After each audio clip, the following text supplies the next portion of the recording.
The free weight versus machine debate misses the real question. The real issue is, how much force can the leg produce, for how long, and at what cost? That's where the Atlantis Power Squat is different. It's not a leg press, it's not a hack squat, it's a guided squat that preserves natural hip and knee motion. It removes instability and excessive spinal loading. The legs become the limiting factor, not balance or the spine. For bodybuilders, it gets a deeper stimulus and a safer overload. For athletes, it creates a higher force without performance loss. And for long-term lifter, strength that doesn't beat up the joint.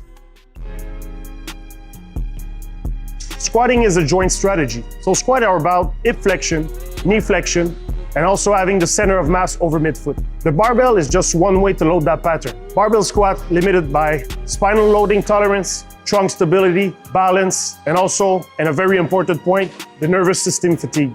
These aren't leg problems, they're system bottlenecks. The power squat solves this by having a fixed bar path and center of mass. The knees can travel forwards, the hips can hinge freely, and the torso stays stable and low stress. The result, quads, glutes, adductor becomes the limiting factor. Free weights cap force because of stabilization demand. The legs usually have more to give. On the power squats, there's no balance requirement. It's a fixed movement path, and every ounce of effort drives the load. What is the outcome? Higher peak force, more time under tension, and strength that belongs to the legs, not borrowed from the spine.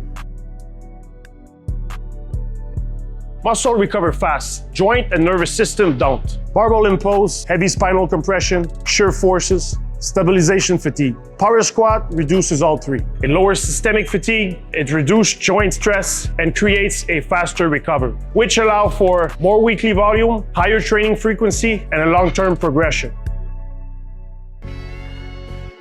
Facing forward, you're gonna have more knee travel, more quad emphasis, and a more upright posture. This recreates more like a front squat or hack squat. Facing backwards, you're gonna have more hip hinge, more glute and adductor load, and a posterior chain emphasis, which is gonna recreate more something like a safety bar or a pendulum squat. Muscle doesn't know barbells or machine. It knows tension, stretch, and effort.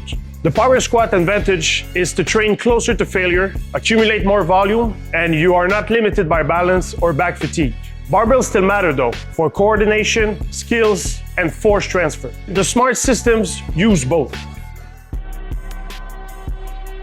Machines are designed around human force curve. Tension are where the muscles are strongest, there's a safer joint position, and it's smooth, but brutally effective resistance. The power squat isn't a replacement, it's a refinement. Hypertrophy without joint damage, strength without spinal burnout, and performance without unnecessary fatigue. If you want to train for decades, this belongs in your program.